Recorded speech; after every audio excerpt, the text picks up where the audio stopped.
going to be live here in just a second. All right, we should be streaming. I'm going to get us going on Instagram for everybody tuning in now. We're going to try a little different setup. We've been doing the share screen, I guess you would call it, before we get rolling. But I know that some people have been saying that may not do us any favors, is getting some viewers involved. So we're going to kind of go and riff back and forth on just whatever it is. Obviously, I'm in a different setup with the Penn State background tonight. So we may just talk about any random football. Casey is from Herd Bros and says that he's not a big fan of Penn State at number 4. So give us some reasonings for that while I get us shared around everywhere. Yeah, we'll start the riffing off with me. It's not an attack, I promise. But the thing that I don't understand is that, Penn State, well, let's compare them to Indiana. I mean, Indiana has been dominating in a lot of their wins. They've looked really good. They passed the eye test. And obviously, they ran into a bit of a brick wall with Ohio State, but so did Penn State. Now, Penn State did keep it closer. If we ignore the score a little bit at the Indiana game, obviously Ohio State ran up the score there on that last drive. So I think it was a little closer, but I mean, Ohio State dominated that game. But as far as the rest of their schedule goes, for a long time this season, Penn State's best win was WVU, which good point is not. I mean, winning there is impressive, but it's not. It was nothing to write home about and say this is why they should be the number 4 team. And so that's true. I don't know. I just feel like they never really dropped that far after their loss to Ohio State, and they really haven't had to face any top tier teams. Do they have a top 25 win? I don't think they do. I'd have to pull up their schedule just to see, but I guess that's my thing with Penn State. I just don't know what they've done to be at number 4. I think in my own rankings, I think I've got them around like the 7 to 9 mark, maybe. Yeah, I'm high on Georgia, though. I really am high on Georgia, and I think even the AP voters and the committee are not nearly as high on Georgia as I am. So, okay. Yeah, I mean, I like Georgia. I like Texas. I think they had that one slip up against Georgia themselves, but I think that they are very deserving. Now, if they lose another one, I've got some question marks. But as far as right now, this very second, I actually like Georgia in the field without any real doubt about it there. Trying to think got to get into all the Marshall groups for us here, Casey. Oh yeah. All right. I'll let the Discord know. They're aware. There you go. But I mean, Georgia, they have the number 1 strength of schedule in the country. A lot of people thought that would be somebody like Florida, which Florida's schedule has been brutal as well. But Georgia, I mean, Georgia really has had a brutal schedule, and they dominated the number 3 team as it stands, the number 3 team in the country. And Texas has really not had the same gauntlet that, for example, Florida and Georgia have faced. And you just have to wonder, in their first year in the SEC, if they would have faced that gauntlet, how would they have come out of it? They might not be sitting at 1 loss right now. I'm not sure. Yeah. But it's hard to argue them at number 3. There's still a lot of hype around that team, obviously. But I wouldn't be surprised to see them lose to Texas A&M. No, I would not be either. I still do have Texas favored, but not by much there. It wouldn't be a shock to me either. So right. All right. So we'll end our riff there. We'll get going with the official show. So we'll do the little entrance. I'll do my spiel, and then we'll get rolling. All right.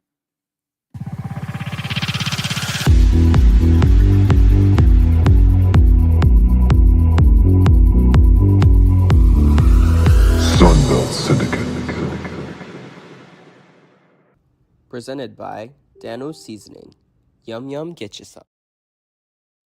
All right, guys, welcome into the newest episode, the latest episode of the Sunbelt Syndicate. We have a special co-host with us tonight, as Casey from the Herd Bros has decided that he would take time out of his busy schedule to be a part of the show, as TJ hit the transfer portal earlier today. So hopefully we can keep him on the team and talk him back Even though he's entered his name, maybe he'll take it out and stick around like some of these guys have done. Before we get rolling along too much, we are with you from the first kick to the last pitch of football, basketball, baseball. Our latest basketball episode is out now. Obviously, for those of you who are routine viewers, you can see behind me the setup and background is obviously a little different. What the hell is this team right here, as Casey and I are just talking about? Yeah, I am in Lancaster County, Pennsylvania.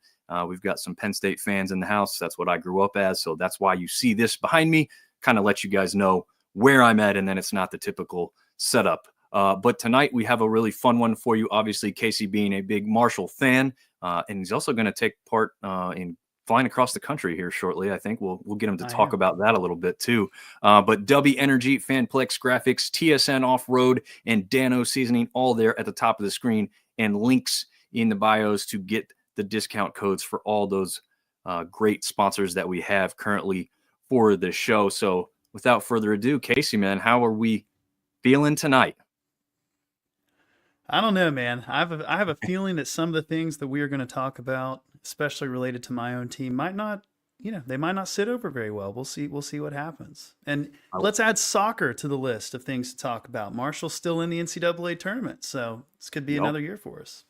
And I don't know how much you know about where I'm usually at, but I live in Chapel Hill, which is right in that triangle area of North Carolina. So if the Herd make it to Cary, I will find myself there. I will definitely find a way to get some tickets to at least one of the sessions where hopefully, I'm not going to say anything, hopefully something happens where it's important for me to take part in that. I did, touching on the Marshall soccer aspect, was it just last year? I think they played a first round game against Elon down here in Burlington, North Carolina. I guess I don't know if it's technically in Elon or Burlington, but either way, it's right here, right down the road from me, like less than an hour.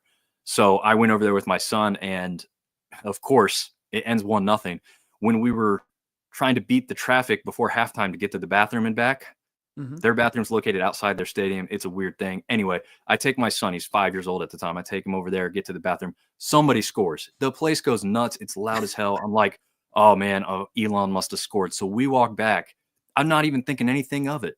I look at the scoreboard, and it was Marshall who had scored on Elon's field, and the crowd erupted. I think there were more Marshall fans there than Elon Phoenix fans. So that was take pride in your soccer team, Marshall, because that was awesome. We travel very well, and especially, I mean, if you saw any of the games from the 2020 season, I mean, we were down there, we were playing against teams from the Carolinas, and we had the whole place packed out.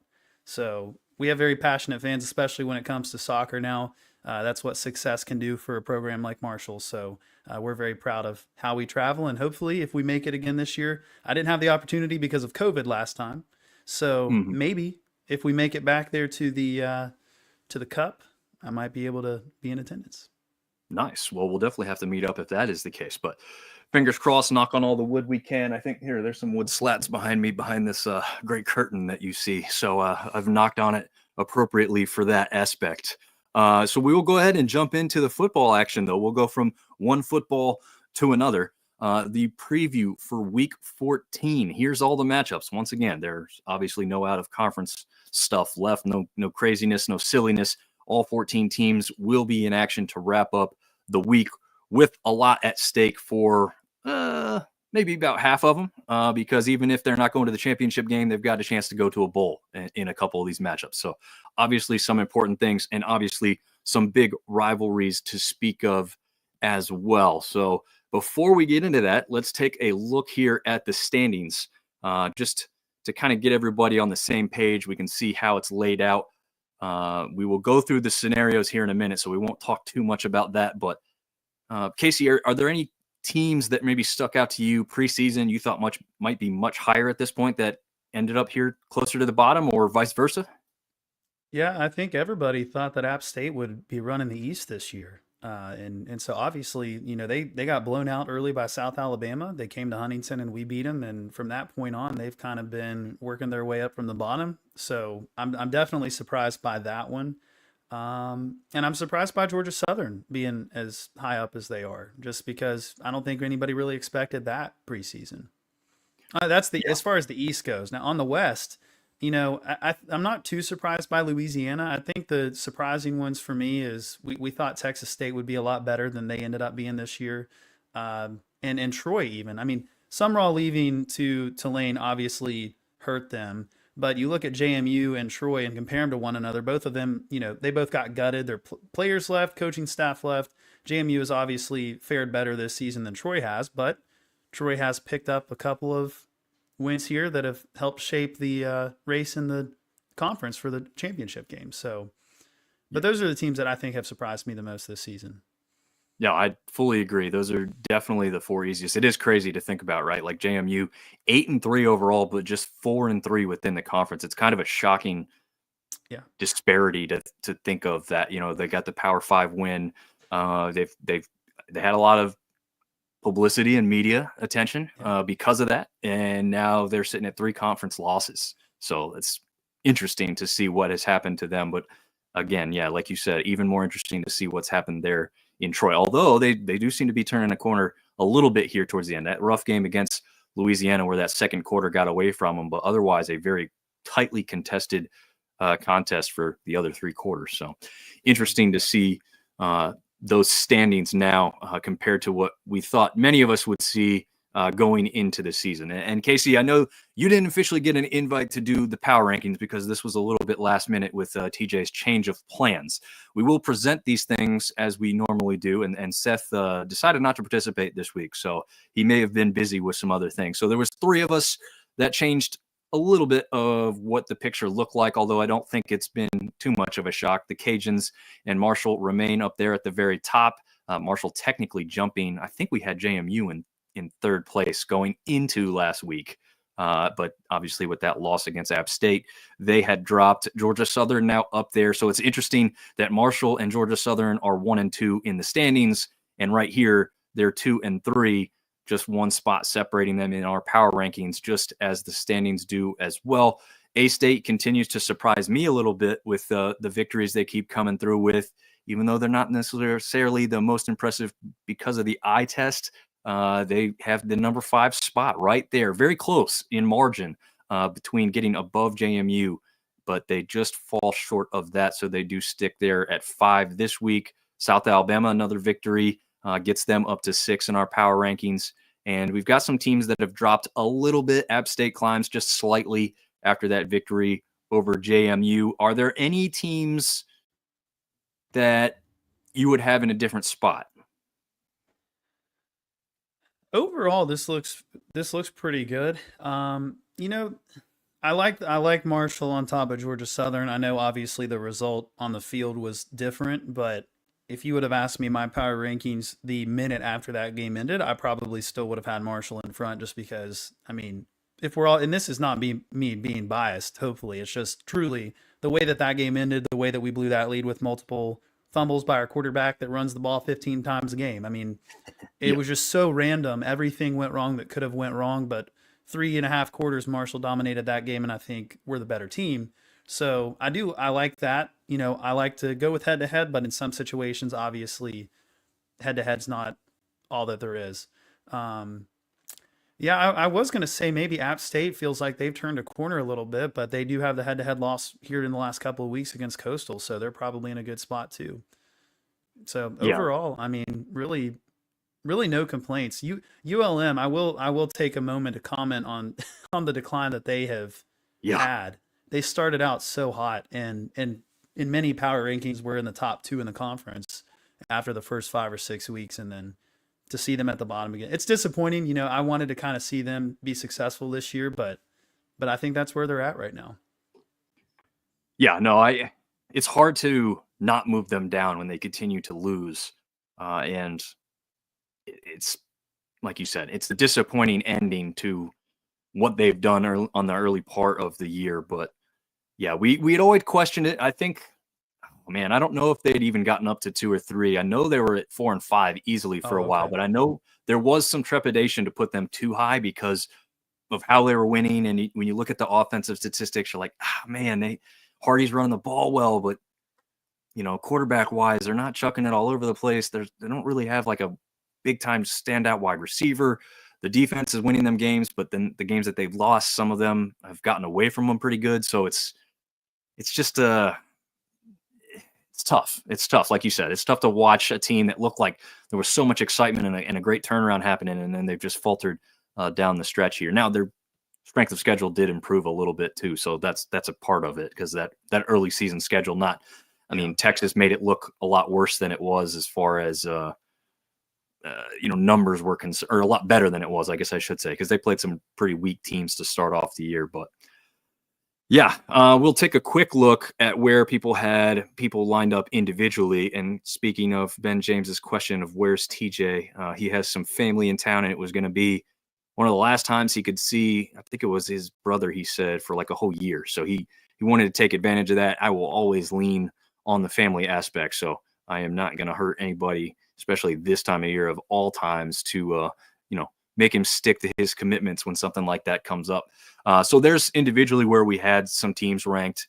Not a crazy change from probably what you just saw, because TJ and I have been doing this throughout the whole season. Marv's is probably just a little bit different. I kind of value Troy a little higher. Again, with that late season kind of flip, I guess I got them a little higher than anybody else really had them sitting. And I punished ULM a little more than TJ did when I'm flipping that Georgia State and ULM, because I thought Georgia State getting that victory over Texas State, you had to deserve to jump at least one spot, right?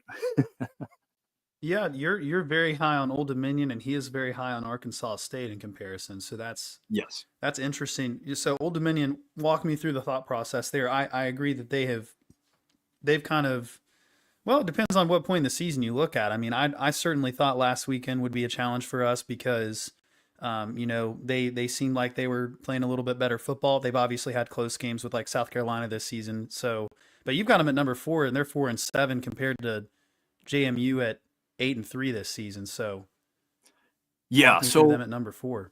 I probably punished JMU more than rewarding ODU. Like if you see that one there, obviously ODU doesn't have an up or down arrow, so they just didn't move for me. Whereas JMU was kind of punished more for that loss to App State, which I don't know. Being there in person for that one, I just wasn't blown away with what I thought. The beginning of the game, I thought I saw what I was going to see the rest of the time, which was a dominant JMU performance there for the first quarter, maybe just over the first quarter aspect. But ODU has really impressed me with their play on the offensive side of the ball. Defensively, they were better at the beginning of the season, so they have tailed off there. They have been figured out there on the defensive aspect. So I didn't love that, and maybe it could have moved them because of that. But the offensive side has really, really turned a corner, and really, one reason they're at 4 is I'd have a hard time not taking them over a lot of the other teams in this conference right now. Now, those top 4 and 5 teams, obviously they're part of that for me, but those are the ones that are either toss-ups or they'd probably be just under as a favorite type of look goes. But I don't see how they wouldn't be the favorite over just about everybody else below them. Maybe South Alabama's more of a toss-up. A-State, they have the record over them, but again, the eye test, I like what I see out of ODU more than I like what I see out of Arkansas State. Arkansas State reminds me of those Kansas City Chiefs right now. They just keep finding ways to win, but it's not like you're not blown away, right? Like, I was just in attendance for Chiefs-Panthers on Sunday, and I thought I was going to see a blowout. Wasn't even going to be close. Shouldn't have been close, but the Chiefs struggled to win. And I think that's kind of what I'm seeing with A-State. Hey, good for them. Power rankings aren't standings, and they're better in the standings than they are in the power rankings. So good for them. But as far as I'm concerned, I just have a hard time trusting them to get it done. Whereas I guess TJ, as a former player in him, can tell you that he definitely values the wins over the losses as far as that's concerned. So he's probably putting them a little higher because of that. Right. Yeah. Old Dominion, Joseph, he was giving me Grayson McCall vibes in that game the other night against Marshall. And how we came out of that one with the win is beyond me, because it just felt like the momentum every time they touched the ball in offense, kind of like you said. I mean, unstoppable. That kid, he's good. And he's a freshman, if I remember correctly. So he's going to haunt Sunbelt defenses if he stays in the Sunbelt for a very long time. And that does worry me in the future, because I really do think that he reminded me so much of Grayson McCall at Coastal, and that's just what I felt like I was watching that game. Marshall, though, it's funny you say Arkansas State gives you the Kansas City Chiefs vibe, because I know we're on a 5-game win streak, but I feel like it's been a grind for most of those. Now, obviously the blowout of Southern Miss, but ULM came into town. We got out of there. Now, the interesting thing about Marshall is that we have been up by multiple scores, like 14 points plus, in almost every game that this season in conference play. And then we have let the other team come back into the game and make it closer. So I guess if you look at it from that perspective, I can see why there might be some confidence on Marshall. But I still have reservations. There's some days where I'm like, you know what? We're in the Sun Belt East, and the fact that we have the same conference record, like I want to say we're number one in the power rankings. And then if you give me more time to think about it, I'm like, I know we're on a 5-game win streak and we're finding ways to win, which is very important. But I don't feel like we pass the eye test as much. So I see it both ways, and that's why I'm interested to see other people that are not Marshall fans value us the way that you do, because it gives me some clarity. At least I feel like I'm not being as biased when I say that we should be up there. So Yeah, I will, and we'll take a look at Marv's. I don't have as much because he's not on here today, but he's on the Sunday wrap-up show, which has been Monday the past 2 weeks, actually. But yeah, I think the thing with Marshall that we value the most is they seem to have, you're looking for that kind of superstar edge in a couple of positions. Quarterback, I think check, right? I mean, maybe he's not the best you've ever had or anything like that. I'm not going to say that, but he is very capable of breaking a game open and winning you a game. Now, we saw at Georgia Southern, there's a possibility that some mistakes and that could go the other way, but that's what's going to happen when you got a guy who's electric with his feet and maybe take some chances to make some big plays. You've got the running back in AJ Turner, who has had some health issues here as of late, but did return to the field last week. And you've got Mike Green on the defensive aspect.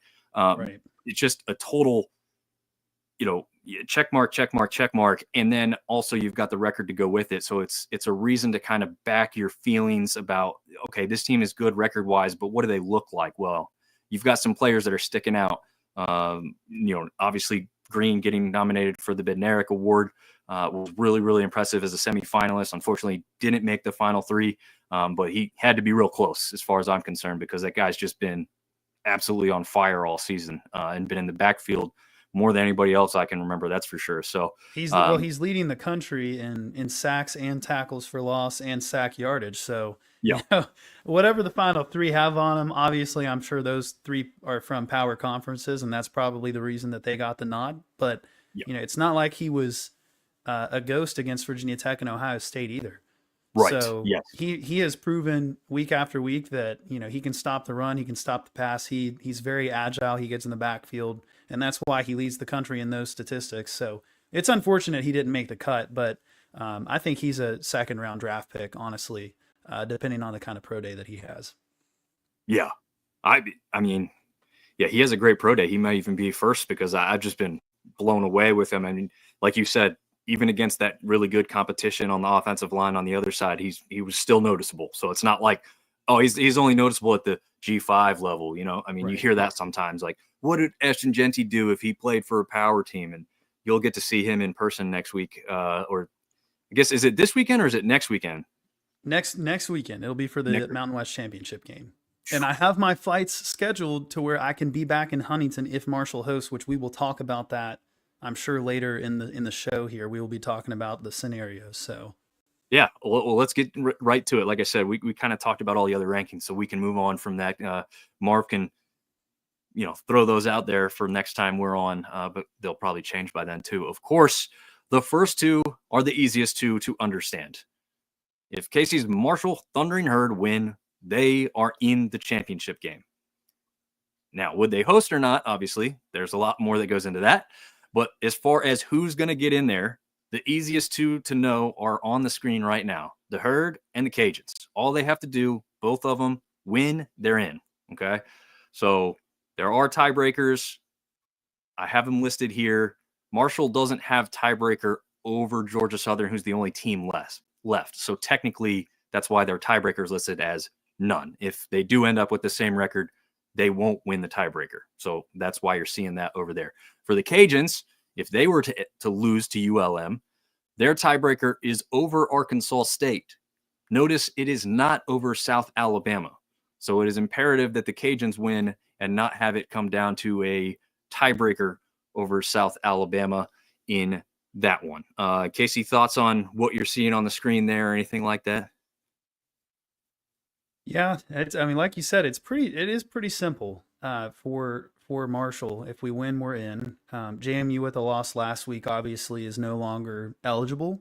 Correct. And then Georgia Southern, you know, they've got a home game against App State, so there's room for them to make some noise there. And then Louisiana, this is not going to be a guaranteed win for them. I mean, ULM Nope. obviously is on, I think, a 5-game losing streak.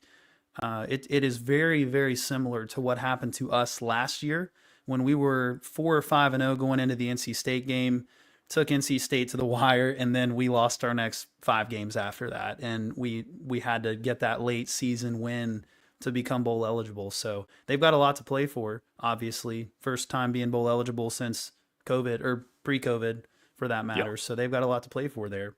But you're right. Yeah, Louisiana does not have the tiebreaker over South Alabama, and I think Arkansas State has also been eliminated. The Sun Belt put out a article today walking through the different scenarios, and I do think that it's between just 4 teams now for the conference championship game.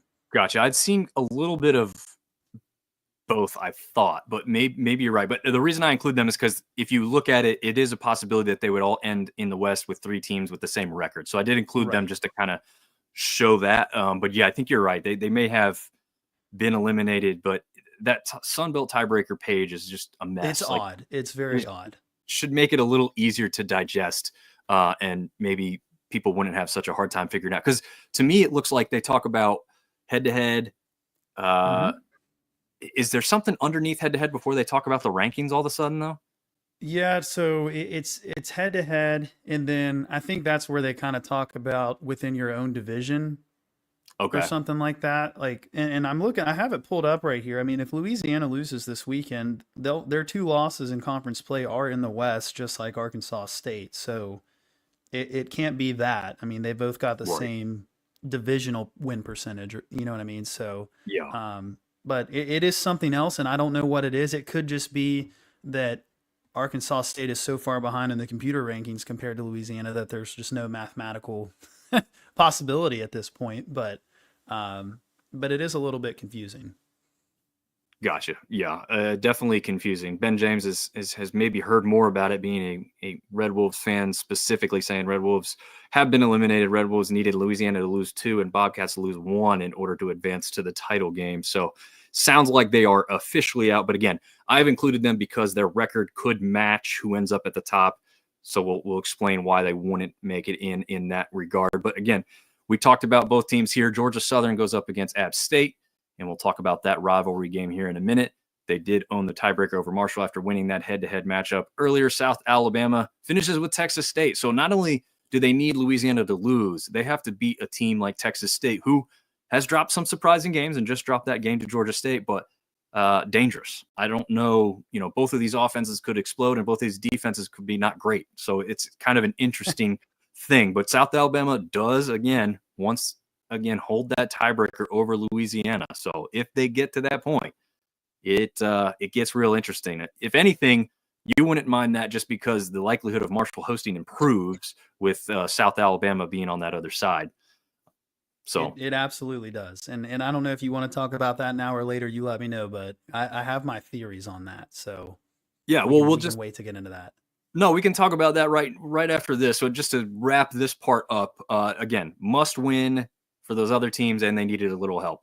Again, now we officially know that this is not capable, but must win, and the impossible to happen was Arkansas State not only beats ODU, but they would have to have the 2 other teams above them in one spot and tied with them in the other spot with South Alabama both lose as well, just to end up with the same record. But again, some other tiebreaker has completely eliminated them from contention. But before we move on to the first game, go ahead and talk about that possibility of hosting the championship game in Marshall. Okay, so here's the situation. If you guys are not aware of the tiebreaker scenarios, basically it boils down to three things. Number one being head to head. Marshall and Louisiana did not play this season, so that is irrelevant. Marshall and South Alabama also did not play this season, so that is irrelevant. Well, I guess South Alabama already has 2 losses, so the only way that would come into play, I guess, is if we lost and Louisiana lost. But Good. Yes. so that is a possibility, I suppose.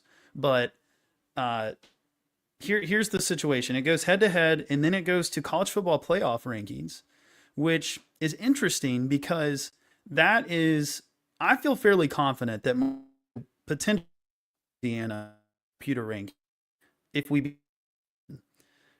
you look at the different ranking sites, and I've got them all pulled up right here. There's 4 of them. You've got the Collie Matrix, and in that one, Marshall is currently 38th, Louisiana's 31st. And then you've got the Wolf ratings. Marshall is 39th, Louisiana's 36. In Massey, Marshall 53, Louisiana 46. And then, actually, I don't have the 4th one pulled up, but I know that it is within 5 to 7 spots. So realistically, James Madison is about in the same spot as Marshall. Like, I've got Collie pulled up right here. JMU is 49th. ULM is like in the 90s. So even if Louisiana beats ULM, Marshall is going to be beating a much higher rated opponent if we win this weekend. And I just imagine that, we jumped 6 spots this weekend with a win over Old Dominion. So it is not impossible to think that maybe we jump 5 spots and Louisiana's actually harmed a little bit, depending on how they beat ULM.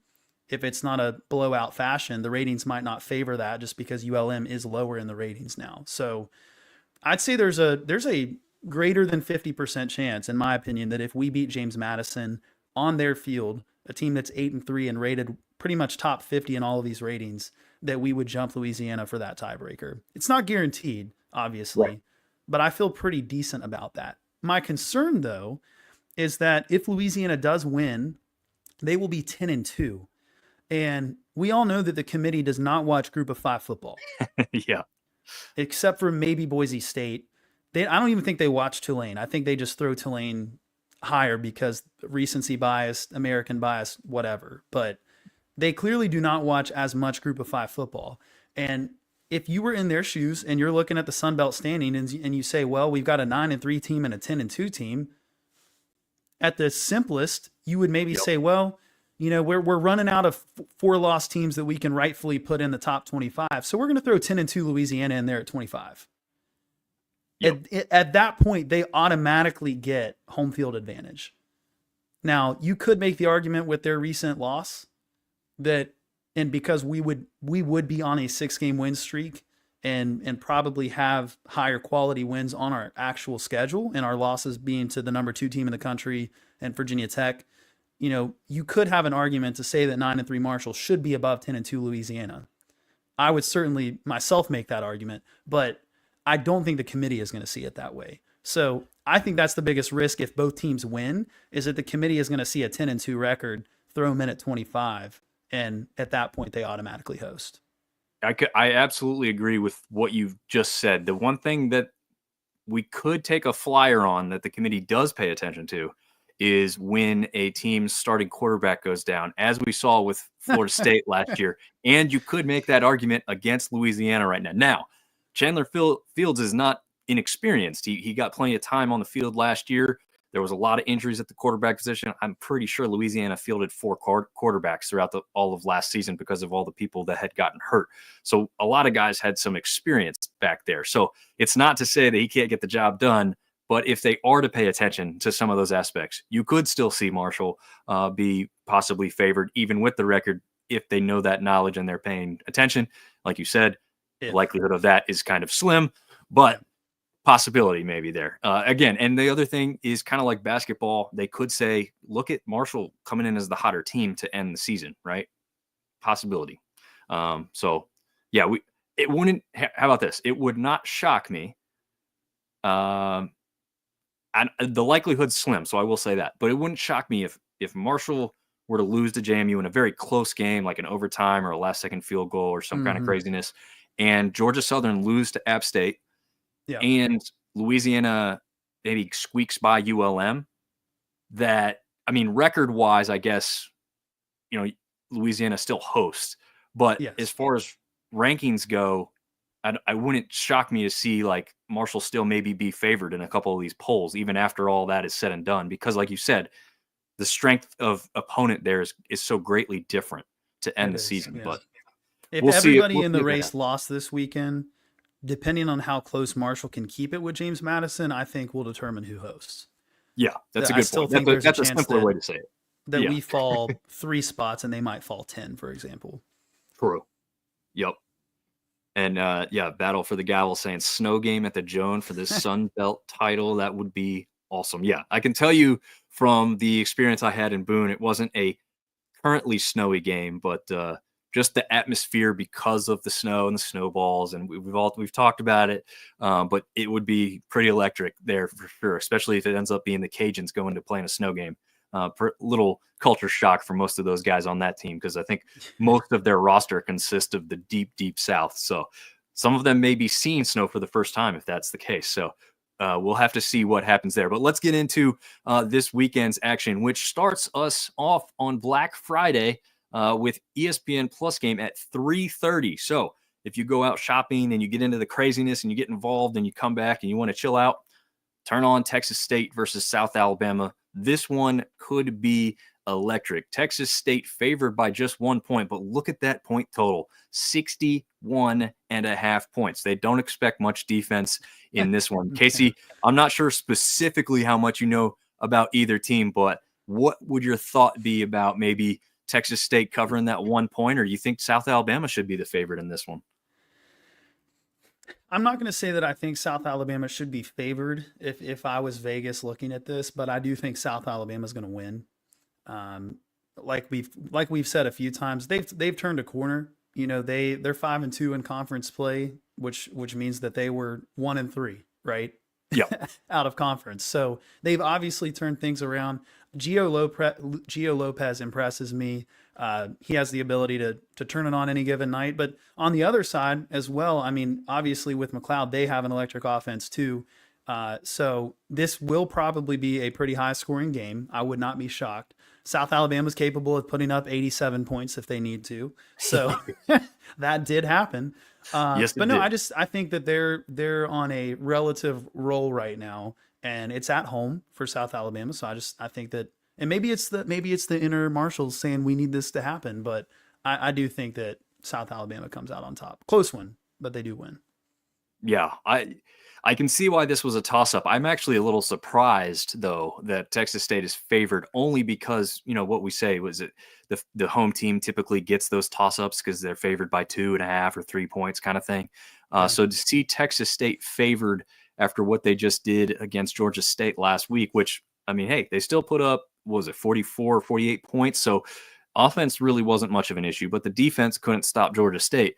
And I don't know. I'll just side on the fact that Gio Lopez and this high-flying Jaguars offense could be a lot more potent to that Texas State defense than what they just saw this past week. So I don't know. I'm with you. I'm leaning South Alabama on this one just because of recency bias and the fact, again, that they're playing. I don't think, unfortunately for all of us, and we know that the students are mostly gone from every campus across the country. Yeah. This is not going to be you got a great home field advantage this week. It's not going to be typical to see that. Right. You guys may actually have Marshall. We'll talk about that. Actually, I'll save that. I'll table that discussion for when we get to your game. But yeah, this is not going to be a rowdy, raucous crowd because of where both of these teams are in the standings, even though South Alabama has a chance still left to do something crazy. I just don't see this being a packed crowd for this game, unfortunately. But yeah, Friday night or Friday afternoon, I guess I should say, ESPN Plus. Time. It is. But you know what? The other thing that this game happened for that, I guess, is, it's the famous Alabama-Auburn game. South Alabama, being in the state, did not want to compete directly with that game for viewers' eyes, ticket purchases. So they decided to do what could be the smart thing and host it on a Friday. Most people will have off work, so maybe they head to this game and say, hey, I wanted to go to the Bama Auburn game, but it's too expensive, and this one's really affordable. I don't know if it'll work out, but possibility. And again, could be very worth it as far as the action on the field is concerned. So definitely think about that one if you're down that way. Brent Griffin is saying, fun fact, home team always wins between USA and Texas State. Jay's up. So he's definitely that's good to know. Yeah, That it is is. good to It know. is good to know. So there you go. South Alabama knows that, Texas State's bowl eligible. And at this point, it's not that they don't have anything to play for, obviously, but it's going to be senior day for South Alabama. There's going to be some emotions there. Maybe that gets to them early, but they know what's on the line with this game. If Louisiana slips up and they win, they're in. And they didn't think that they would be in that position a month and a half ago. So, the fan base might not show up given that it's Thanksgiving weekend, it's Black Friday, the students are probably going to be home, but I do think that the players, they know what's on the line, and the coaching staff knows what's on the line. So you might see them pulling out the stops, whereas Texas State might not be. Yeah, that makes sense. I can see that because if anything, Texas State, they can't really do anything to move up or down. They know they're going to a bowl game. Maybe they rest some guys if the game gets out of hand type of thing or something. So yeah, that is an interesting aspect to that one for sure. Okay. So the battle on the Bayou here with the Cajuns, I was like, why don't they call this like the battle for the boot, right? Because they always talk about Louisiana at the boot. Well, apparently that is between LSU and Arkansas, I think is what it is. Oh, yeah. Makes a lot of sense. Yeah, I was like, okay, it's not even an in-state thing, but apparently that is the trophy name for those two. So whatever. Anyway, this one's still a cool name. I still like the battle on the Bayou.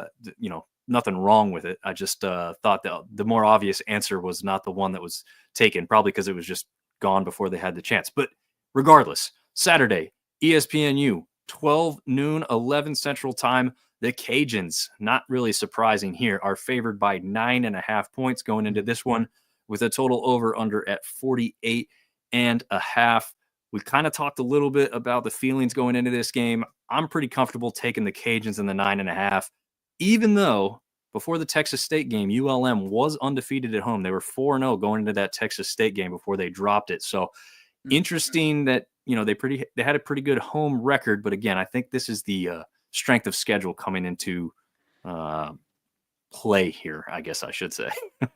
Yeah, and the thing with, like we just talked about, the disadvantage of hosting a game on this weekend, obviously you don't like ending the season on the road, but it is not nearly the home field advantage that it would have been in those first 4 wins that they had, and not near the energy from the crowd either, just because they know they have much less to play for than when they were winning football games and excited about the team again. I think Louisiana wins this one, to be honest. I think they win this one. I know we need them to kind of lose, but I don't think they will. I will say I will not take them to cover the spread. Okay. And I don't think I would take the over in this one either. Maybe it's just because I was at the Marshall ULM game, and watching ULM in person just bleed clock, it is painful. It is a truly brutal experience trying to watch a game where ULM is playing, because they take forever when they have the football. We know they run the ball a lot, but not only that, they take time in between each play. They're doing, their defense is literally them time wasting, essentially. It's like watching soccer. So, I think that Louisiana wins, but I'm not sure that they cover the spread, or if they do, it'd be maybe 10 points, but I don't think we're hitting the over in this game. No, that's I look forward to being wrong, but no, I don't think you're wrong in that at all. And one of the other aspects to this one is this rivalry. Cajuns fans ask whether this is a rivalry, right? They ask of their own fan base, do you guys think this is actually a rivalry type thing? Well, ULM definitely sees it as a rivalry, and that shows with recent scores, even when the Cajuns have had some really good seasons, and it's a disparity that's even bigger in record than it is here this year. Warhawks have beaten them a few times by surprise. So this one is going to mean a lot for ULM. Again, don't get it twisted that the Cajuns have the only thing to play for. ULM's playing for a bowl berth, as you mentioned earlier, Casey. So this is really, a bowl berth at home could still really excite the 500 people that'll be in attendance for this one. It could be really, really good. But honestly, the Cajuns probably would have more people in attendance unless they all decide to stay home, not travel on the road. But I think by Saturday, they should probably get up there and be able to do that drive pretty easily for a noon game. So I expect this one, like you said, for the Cajuns to take the victory, but maybe not that 48.5. I'm a little bit more comfortable in the 9.5. I just think ULM's offense can't keep up if they, get outscored early real quick or something. It's them catching up, like you said, with the offense and how they run it. It's not built for a shootout. It's not built for coming from behind. They have to jump out, control the clock early to be in control. Right. And I've seen enough out of the Cajuns to say, yeah, they could have a bad quarter or two, but I don't see them having a whole bad game necessarily. So we'll see if that plays into Marshall's hands, though, with a shocking upset or anything. I'll go 28-20. It puts it at 48, which is under, and it's under the 9.5. So I'll go 28-20 in that one. Comfortable I like that enough for Louisiana, but yeah, I'm okay. I'm okay with that. That seems pretty good there. I think my internet's struggling here a little bit or something, but yeah. So Saturday, ESPN Plus. Again, this one starts a little bit. You got time to watch a lot of that Cajun Warhawk game before this one kicks off. So this one starts 2 Eastern, 1 Central time. The spread very similar to the game before the Cajuns game, with Coastal favored by just 1 point, and the 55.5 point total. Georgia State, though, almost put up that whole point total by themselves last week. So I'm not sure what favor Coastal is, especially being on the road, but I guess it's one of those other things like ULM. Georgia State doesn't have a great home atmosphere, and maybe they're saying, yeah, it's not much of a home advantage. That's all I could think. yeah, and the other thing too is, Coastal, apparently they're pretty hit or miss. Last weekend was shocking to me to see their offense get shut down like that. And I think the reason you see the point total where it is because they know what Coastal's offense is capable of. It's just we didn't see it last week. So, I think that in my mind, when I looked at this matchup, I just don't see a scenario where Georgia State wins. But then again, that's what makes the Sun Belt so interesting is that you can look at any team. When I was watching the Marshall Old Dominion game last week and we kept going back and forth with them, I'm sitting there thinking, they kept it close with South Carolina this year. Like this, it's not like a team that we can just walk over. We're going to have to fight for this. Well, Georgia State beat Vanderbilt. Yeah. This season. They are 3-8 and they beat Vanderbilt this year. So it's so hard to say what truly can happen. If I'm just looking at it based on how the rest of the season has gone, I would have taken Coastal in this matchup, but maybe it really is a toss-up. It's just maybe I don't know. I can't get my mind off of Coastal and their offense, but they struggled last week. So if they can get that corrected, I think they'll be fine. Yeah, no, I don't disagree. The Coastal offense is very capable. They came alive at App State when that night game happened, or not at App State. It was at Coastal, but versus App State. I was very impressed with them. Vasco and Kim have kind of been splitting some time because of how each other continues to play and not kind of light up the scoreboard, I guess. But I mean, they have 2 very capable quarterbacks that can get the job done, and we've seen Georgia State struggle to win games. However, the part that didn't shock me that Georgia State has won some games is they've played a lot of teams very, very close throughout this season. They haven't been the typical Georgia State where they're getting blown out in a bunch of games. They've played, the game at App State was really a close toss-up at the very end. They could have won that one very easily. And so this is kind of similar to me in that regard where it wouldn't be a total shock for me at all if Georgia State takes this one too, because they could be playing as hot as they were this past week. And, against, again, a Vanderbilt team, they were up in front in that one. Vanderbilt was the team that was actually fighting to come back and have a chance at the end there. So could they, if they could put Coastal in a situation like that, we've seen Coastal not get the job done in some of those tighter games. So, and not even in some of those games aren't even tight, right? I mean, like last week, that wasn't even a game. Georgia Southern just completely shellacked them. It's like, what was it, 26-6? Yeah. It wasn't. I'm sitting there like, hey, it'd be great if you guys could beat them because it puts us in the championship game. And oh my word, dude, their offense just could not move the football. So, no, the more I look at it, I'm pulling up their schedules here. Both of them are 1-4 in their last 5 games. So it really, I mean, Vegas has the spread. I am surprised that they're giving the away team the advantage here. It could just be the knowledge of one team's offense versus the other. We know Coastal is known for having the high octane offense that's able to move the football. They, like I said, they struggled last week, but that's probably what's given them the advantage here. I don't know about the point total though. I mean, both Yeah, it's a lot. defenses are horrid, but it's not like the offenses have been consistently putting up that many points. Yes. And even if you took last week's scores where you had 55 on one side or 52 on one side, 6 Yeah. on the other, Yeah. that barely hits the that barely hits the over itself. So That's true. Georgia State might pull this one out with it being at home in senior day, but Coastal is fighting for a bowl game. I always look for where's the motivation at, and Coastal's got more motivation this weekend, I think, than Georgia State does, just because of that bowl eligibility on the line. That is a good point. And honestly, it's kind of one of those things where if the crowd's not dynamic at the home atmosphere and the other team has more to play for, like you said, it's hard to get into it. And battle for the gavel is saying Georgia State by 2 touchdowns. It's just, yeah. I mean, it wouldn't shock me.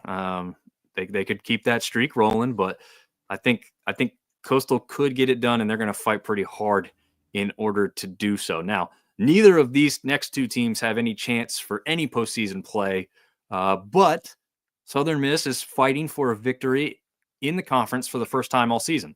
So maybe that's at play for them there. I'm not really sure if that's something that anybody's even talking about as an aspect to this game within the program. Obviously, fans are going to talk about that aspect. But Troy's coming off that disappointing loss to the Cajuns, which I said this in the wrap-up game. It's hard to look at that and say that game was closer than the score indicated, because they did kind of get away from them there at the end. But you felt like that game was really close for a lot longer than it was, because that whole second half kept getting tighter and tighter before Cajuns pulled away yet again there at the end a little bit. So just I don't know. Troy by 17.5 though is a big point total. What do you think about that part of this? I think I'm going to take. I think I'll take Troy to cover.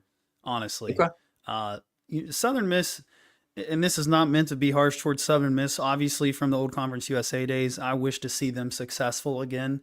We're very similar programs as far as our community goes. Small town college football, typically at the top of the group of 5, but here in recent years have been struggling, and that's where they're at as a program right now. So I don't see the 0-7 motivating them at all. I think it's going to be a Kent State situation where they get dominated, and at least they've got the one win, whereas Kent State did not get the win this season. They finished 0-12 after their game last night. But we played them 37-3 at their place. This is on the road at Troy, and I don't even feel like we really dominated the game against them to make that happen. It's just how the game played out, and they've lost much worse than that this season. So yeah, I'll take Troy to cover. They might not cover by much, but I do think that I think they'll win by at least 20. I could see that. I mean, if you think about the Trojans putting up 30 points against a pretty good Cajuns team last week, what they've been capable of a little bit earlier in the season against some other opponents, it's just not been consistent enough. And I don't know. I guess the point that is hard to, or the point that's easy to take about the 17.5 is I really don't see Southern Miss putting up many points on the Trojans defense, right? That's the part where it's like, I mean, I'd have to pull it up, and I don't have it right in front of me right this second, but Southern Miss's quarterbacks threw as many touchdowns as they had interceptions just a few weeks ago. So yeah, that's, and they're in the last 4 games, they're averaging less than 10 points per game. Okay. So it is that bad. Yeah. If they scored 10, at 31-10, that covers the spread, and I could easily see that being the score that we come out of in this one. So I don't know that we're hitting 48.5. In fact, I would say we're probably not hitting 48.5. Yeah. I guess the only thing you could say is, like, since there is no tomorrow for either of these two teams, like, if they could roll up the score, do they just do it, right? They're in front of the home crowd, kind of go out on a high note. If you could put 56 up on the board, hey, do it, go out with style, go out having a blast, like, we'll have to see. But Warren is a Trojan fan. He's saying Troy by 14. So he doesn't think they'll cover the spread, but he does think they'll win two touchdowns. But these last 2 predictions have both been by 2 touchdowns. So Interesting. It's hard to be optimistic about your own team when you're 3-8. True. Good. It really is. It really is. Very good point. But I do think there is some optimism for next season. Obviously, this year, it's going to be what it's going to be. Speaking of a team that you just saw here recently with ODU, they go on the road to finish their season against A-State, which has a little bit more to play for. Again, not well, technically, I guess they're already in a bowl game. But since it sounds like, and maybe you can confirm this too with what you've been reading, it sounds like there's going to be plenty of 6-win teams. So if they can improve their record to have 7 wins instead of just the 6, they may be more likely to get a bowl game, because it sounds like there may be some 6-win teams that are finally left out of bowls this year. Is that what you've been reading or hearing too, Casey? It is. I think it was Brett McMurphy maybe that mentioned how many teams were left that could still get bowl eligibility versus how many, bowls there were. And I don't know what the number is of teams that are going to get left out, but, obviously being in a group of 5 conference with 6 wins, the likelihood that you're going to get passed over increases there. I will say though, the Sun Belt, we're not going to have 12 teams bowl eligible again this year. No. It'll be a decent number if everybody pulls out what they need to do this weekend. I think we're still looking at 9 or 10 teams if things go the right way, but we're not going to have 12. So if the Sun Belt bowls are weird now because ESPN has rights to certain ones that don't necessarily have like hard tie-ins anymore. Correct. So they just kind of draft and fill in the bowl games as they want to. But obviously them getting the 7th win, I think locks them in, but I'm not sure that they miss one because I think what they would likely do is look at the standings in the conference, and from where Arkansas State is going to be at least in the top half of the West, I think they're probably still safe at 6 wins. But now hold on a minute. My app is showing them at 7-4. Oh, you are right. So they got the win that they needed.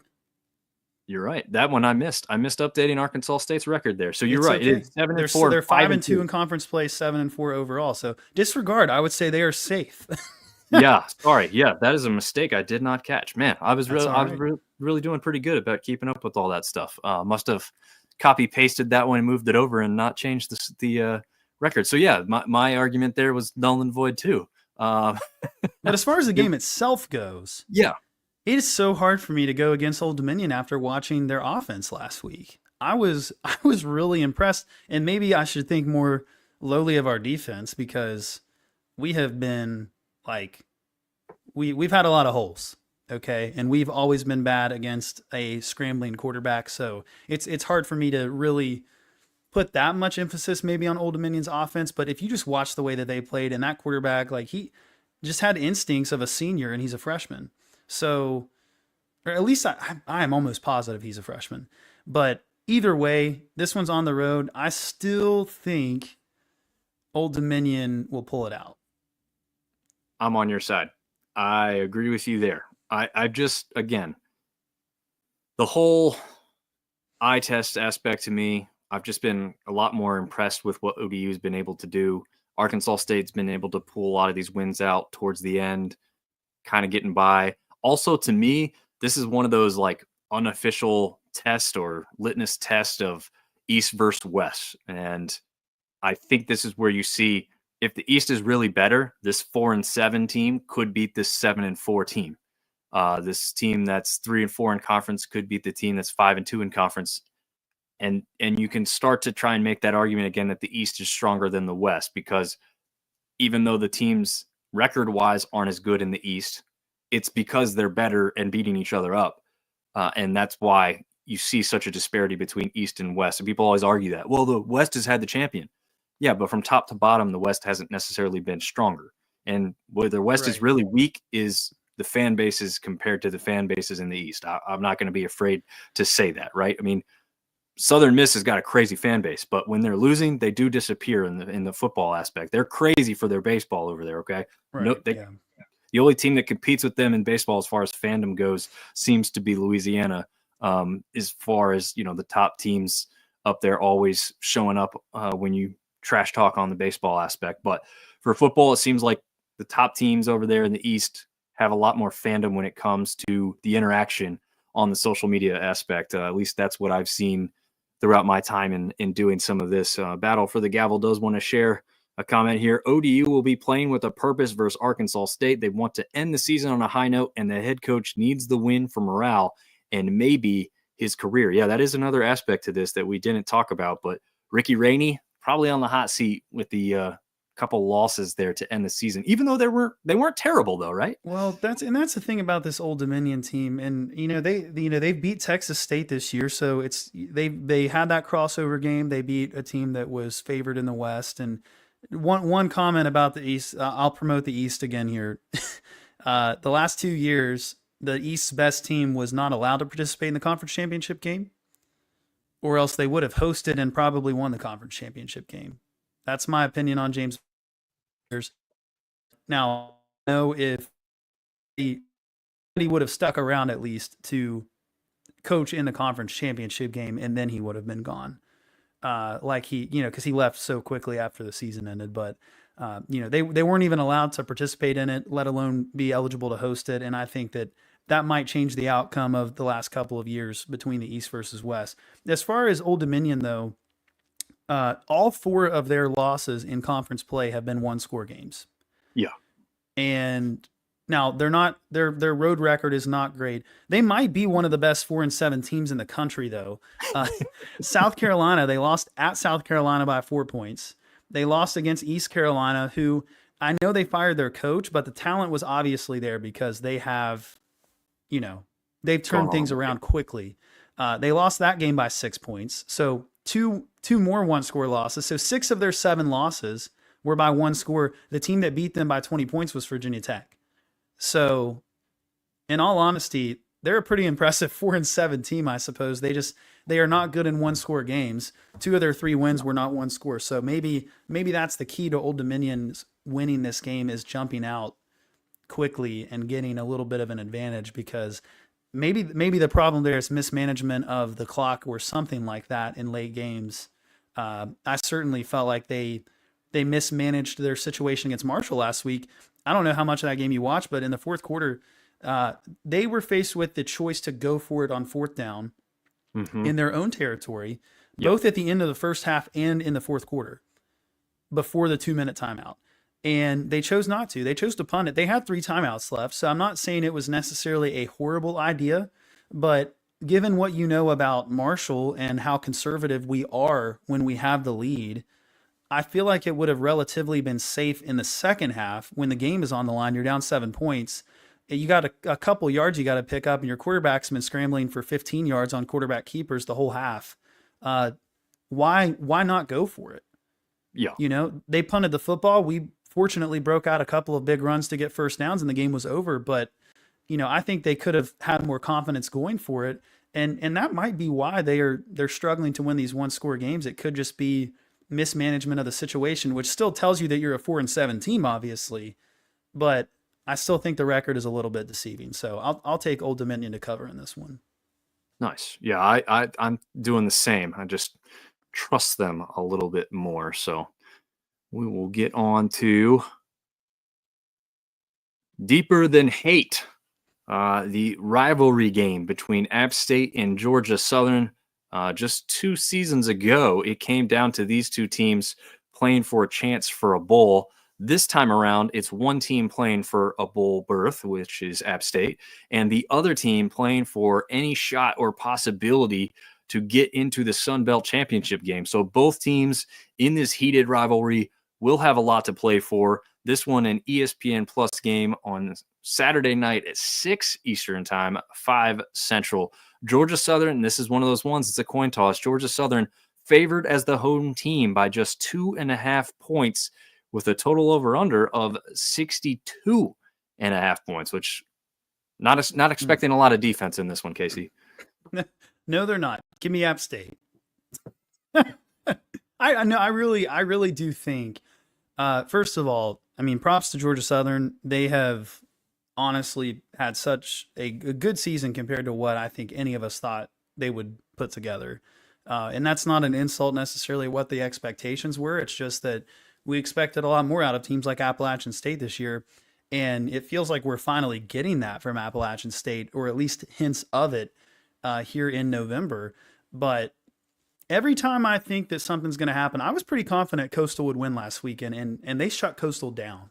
So I'm hesitant to be as confident that App State's going to win this football game, but they're playing for more than just themselves this year with the hurricane and everything. And I really think that bowl game on the line, you're playing for your community, and those emotions can carry you to places that if you didn't have that, you probably wouldn't reach. We certainly know that from the 75 game every year. I mean, I think we're like 9-1 or something in the 75 game. And, there's magic that happens when you have stuff that you're playing for. So I do think App State's going to win this game. I still think it'll be very close, but that home field advantage that Georgia Southern has gotten, as we've talked about, it's Thanksgiving weekend. Yep. And I don't know if it's going to be there. Maybe it's wishful thinking on my part to lock us in to the championship game, regardless of what happens at James Madison this weekend. But I'll take App State in a close one for this game. Now, 62 points, though. Yeah, it's a lot. It's a lot of points. I mean, they're begging you to take the under on that one, I feel like. Yeah, and I think I'd be safely doing that. I don't know. It's one of those, again, rivalry. Ben is saying he wouldn't consider this a rivalry. Well, Ben, this is a long established rivalry. Deeper Than Hate has lots of history behind it. So, there's probably people on the west side that aren't familiar with all the rivalries that exist in the east. Marshall and App State have a long history of a rivalry. Now, I feel like that one's gotten so far spaced between when they were in the same conference and playing each other routinely that it's not as heated or as hot as it used to be, of course. But those SoCon days when they used to go head to head, I mean, head coach Sean Clark played in those games, and he always talks about how much he hates Marshall and all this and that. Well, the current iteration of App State fans, alumni, are very familiar with the Georgia Southern games from the SoCon days as well. And obviously they moved up at the same time as App State, and they've been going head to head for a very long time, both teachers, colleges. So there's a lot of history here. Won't go through all of that right now, but I was very shocked pleasantly that App State came up and performed well against James Madison and got that win last week. The consistency has been the issue all season. We've seen, Clemson's a pretty good team overall. I know they're not the best, but I was in attendance for that one, and they got absolutely demolished. They did not look good defensively, especially. Offense, that game specifically, Joey was still hitting receivers in the hands, and they just weren't coming up with the catches because of how well played the game was on the defensive back aspect for the Tigers. So the offense has been the strong suit. Can it continue to be the strong suit? I was surprised it was still as good as it was. Again, Caden Robinson, starting wide receiver, the kind of superstar wide receiver for App State, was out for the season, did his senior day on crutches, but they still got downfield. Mekhi Jackson kind of came alive. He's a guy who's got a lot of speed. So if he could continue to do that, but we've seen what JC French has done on the other side. The aspect, though, where French and the Eagles came back and shocked Marshall, a lot of that wasn't JC French now, was it, Casey? None of it was JC French. the biggest impact, this is going to sound horrible. The impact that spurred the comeback was his injury in that game. So, he is inconsistent as well. I'll put it that way. I certainly, just by watching their backup quarterback versus their starting quarterback, I felt like the wrong quarterback was in the game, and I think a lot of their fan base feels that way too. But he's put together good games as well. I think that App State, they know what's on the line in this game. Obviously, they didn't get the game against Liberty this year, so it's do or die at 5-5 right now for App State. This isn't a situation, in 2018, Virginia Tech scheduled Marshall in the championship week because so many teams had missed games from the hurricane that year that everybody had these open spots on their schedule. Virginia Tech was 5-6, and they needed a chance at bowl eligibility. So they paid us off to come down there and lose so that they could remain bowl eligible for however many straight seasons. But I don't know that there's an opportunity here for App State to do that next weekend. Like, I don't think there's anybody that they could schedule to get that sixth win because you're not allowed to pick up a 13th game. It would have to be Liberty, and I don't think that's going to happen. So this is it. This is it for App State. Yeah, it would be interesting because we know now. Well, I think Liberty may still have a shot at the conference championship game for them, right? Or are they out? I don't keep up with them much. To my knowledge, they now have the tiebreakers that they need, but they Okay. play Sam Houston this weekend, and I think it probably comes down to whoever wins that game will get in against Jacksonville State. Gotcha. It would be interesting if they did what's seemingly impossible to do and schedule a game 1 week out. But the other aspect of that, I would say, is if you could do that early on in the season when people still have money and they don't have other plans, like that could be realistic. Yeah. I think you'd be struggling to put people in the stands at either location, honestly, for that type of a game on a last minute thing. But I don't know. Maybe crazier things have happened, right? We saw BYU go to Coastal on a last minute 1 week turnaround time, and that ended up being quite an atmosphere. But Yeah. I'm not sure we'll see location matters. Speaking of, I just want to make, I know that, we might be running out of time, but I want to make a comment on the rivalry game aspect of these things. So like modern Marshall fans, I'm 27 years old. So SoCon days were before me, basically. I know the history with Appalachian State. I know that we had history with Georgia Southern even. And I feel the sense of, did the games mean something, but not so much because I see them as rivals, but just because it's a Sun Belt East game. They're all competitive. That's what the Sun Belt is. That's why JMU started out the season undefeated in conference play, and now they've got 3 losses. It's a competitive conference, and that's more so how I see it. I think that Marshall fans and I think other fans use the word rivalry a little bit too loosely. Now, I'm not saying that this isn't one. I'm just saying that we throw it around. Like, one of our more prominent folks called the Virginia Tech game a rivalry game. It's not a rivalry game for either team. We play each other because we're regionally close, 3.5 hours away from one another, and we see them often, but it's not a rivalry game just because you have a history playing against somebody. Correct. It's a rivalry game when there's hate with somebody. And that's reserved to like 3 or 4 schools. East Carolina, we call our rivals, but it's friendly because of the plane crash. So, that's the one exception I'll make to the you have to hate the other team rule. But I definitely think that we are still searching for a rival in this conference. And I'm personally hopeful that it can be James Madison. It's easy to dislike James Madison just because of the way that some of their fans are on social media. I personally, I have respect for James Madison and what they're doing because it's just impressive, right?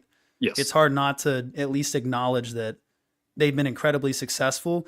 And the last time that we saw somebody come up and be that successful at the Group of 5 level, I know App State's had their years, but you go back to Marshall. We won 5 of our first 7 seasons. We had conference championships in the MAC. So JMU's obviously only in their 3rd season, and unfortunately they weren't allowed to play for the other 2 seasons, or else I think they probably would have won. But that's a team that I want to see be our rival, and I don't want to see them beat us this weekend and play spoiler and make us hate them more. Because Western Kentucky did that to us 10 years ago. But I would like to see this develop into a rivalry. I know you've switched on to this game, and so I just think that we beat them at their place in 22. They beat us at our place last year. And I think there's an opportunity to actually stir something up. So hopefully the battle for the gavel ends up sticking. Yeah, it's definitely a catchy name. So I like that aspect, right? A lot of times you're thinking about it's all about the trophy. It's all about the trophy. It's not always about the trophy. As long as you have something that people like to say and people like to use, that's also an important aspect of it, right? I know that's one thing people always point to as App fans about oh, well, there's no trophy for this one. There's no trophy for that one. It's well, it doesn't have to be a trophy. It just has to be a fun rivalry. Like you said, it has to mean more than just we play each other a lot. No, it has to have deeper rooted hatred, quite frankly. And again, that one that we just talked about has a lot of that. This one obviously is a little newer. It doesn't have that yet, but could it happen, right? All it takes is one incident between 2 players and boom, there's where it starts, right? Or unfortunately, some of the stuff in the past in some rivalries has happened in the stands. We hope not to see that type of stuff, but those types of things happen. One of the things from the App State Georgia Southern one, just as a quick example, is like one of the teams won, took down the goalposts, stomped on a team's pizzas outside their bus before they were walking it out. The goalpost went through. I think the goalpost went through one of the bus's windows, at least some car windows or something. I mean, it was all kinds of craziness. So there's a lot of history that's off of the field as well. And again, hopefully that type of stuff doesn't continue. But when those things happen, that's what builds the animosity towards one another. And this one does make sense to me too. I like this one. What kind of drive time is there between Huntington and Harrisonburg? I think between Huntington and Harrisonburg, you're probably looking at 5 hours. Honestly, it's further than you would think. Yeah. But again, we're in neighboring states, so I still feel like it makes sense. And unlike us in Old Dominion, I just feel like James Madison has seen the success that we have seen consistently in our past, and that's what makes us similar in my mind. So I would love to see this be the game that the conference schedules for us every year during rivalry week. Everybody, the conference could eat a team for us, but I think, when we were in Conference USA, I feel like we ended the season with ECU a lot, which they actually were our rivals. But this would be a game to me that I feel like both of these fan bases are very involved with their programs. You could take Marshall and App State and say the same exact thing, but App State has its existing rivalry games. So I'm not trying to take away from them and the App State fan base for that reason. JMU, they're new to the conference. They might have played against some of these teams, but I don't know that they have a true rival other than everyone.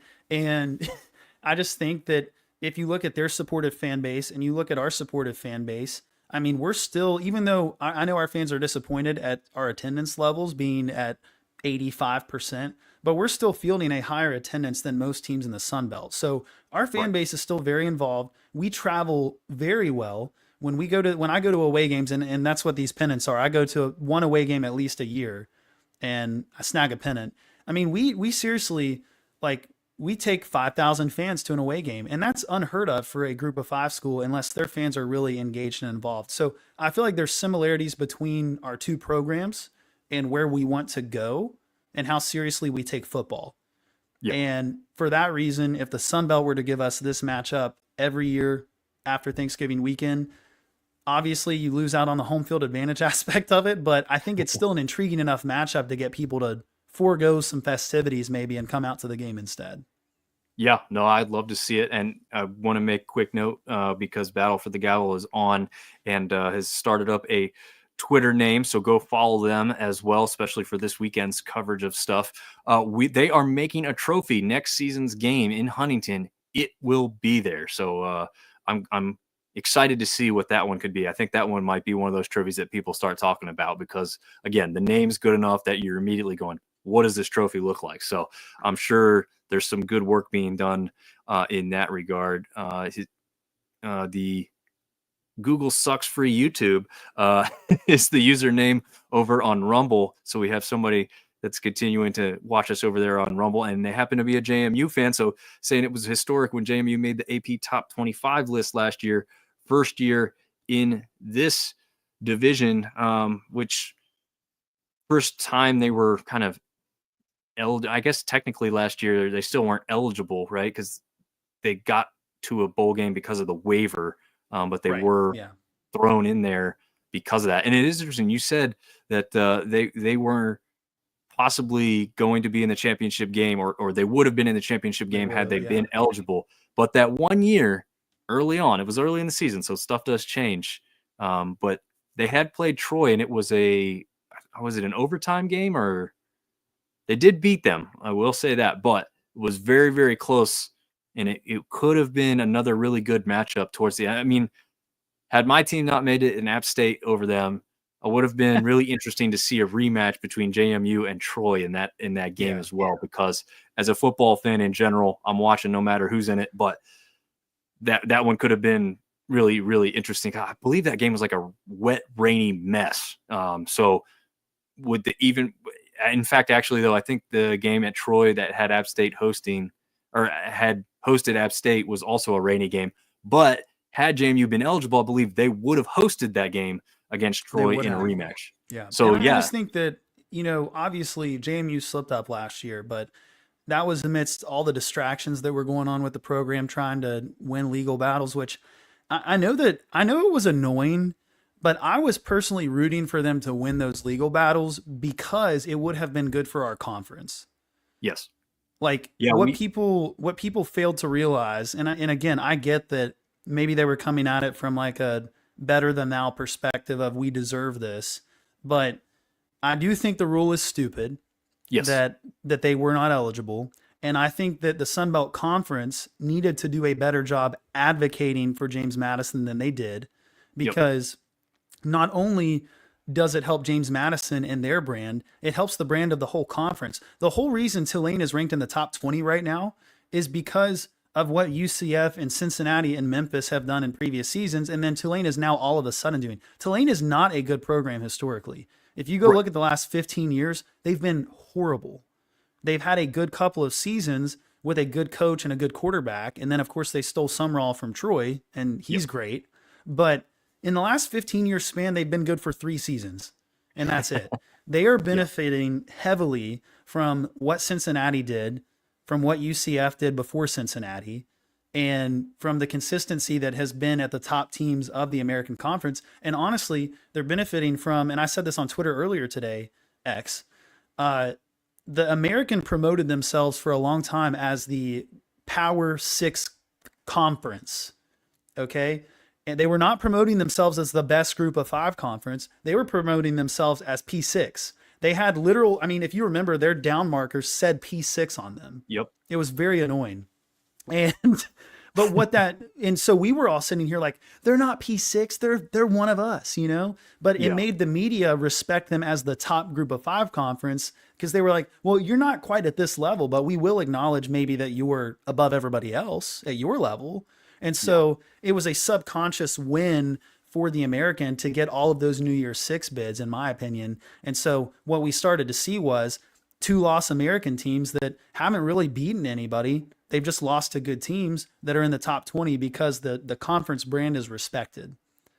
So I wish the Sun Belt Conference would do a better job advocating for its teams and its brand so that we can all benefit from it in this 12-team playoff model. Because really, if you compare, I know Tulane's blowing teams out right now, but they are playing sub 500 teams and their strength of schedule is 100.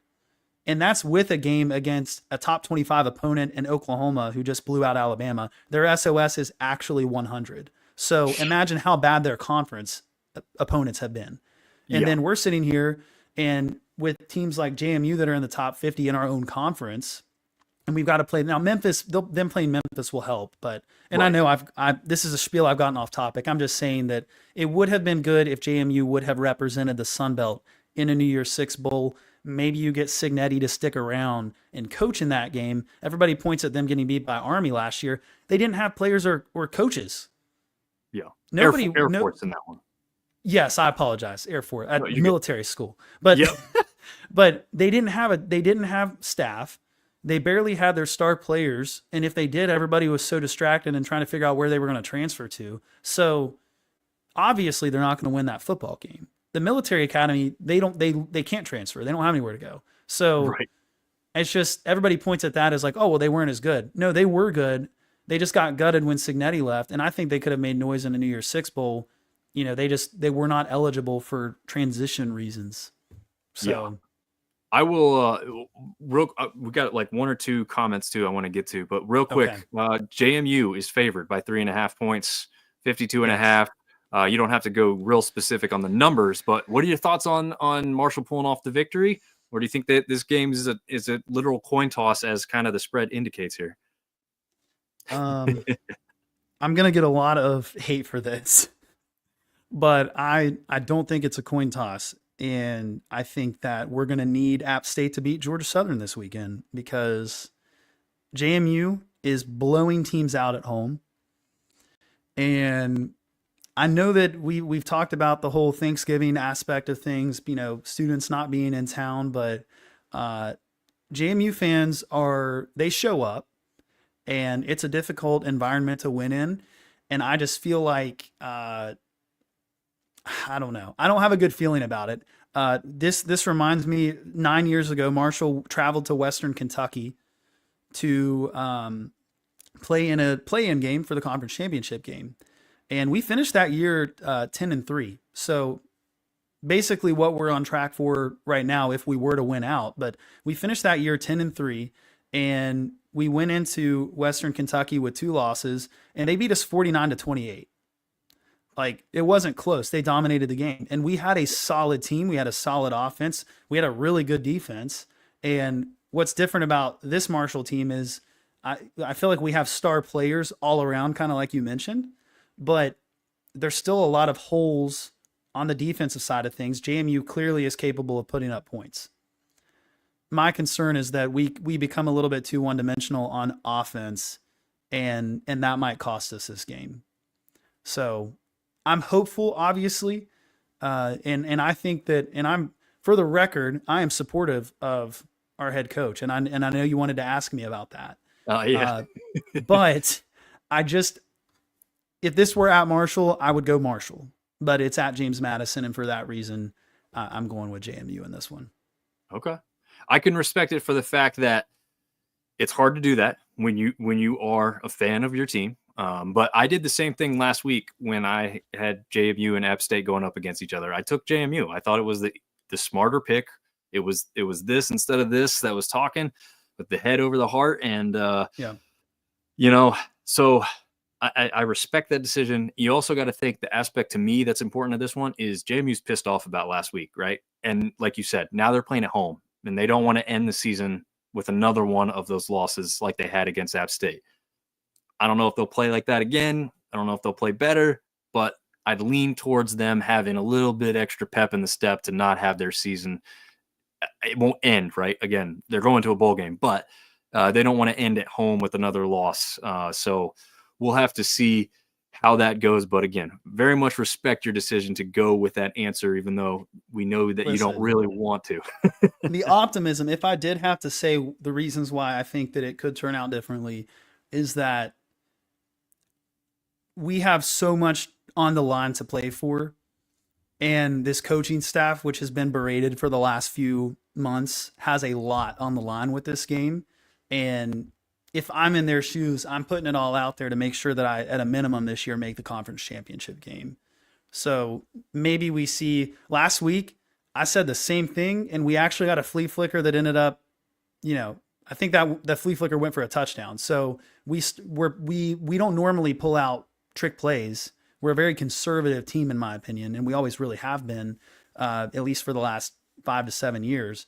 But what I think, we have more to play for than James Madison does. I know they lost last week. They're going to be angry about that. They no longer have a chance at the conference championship game.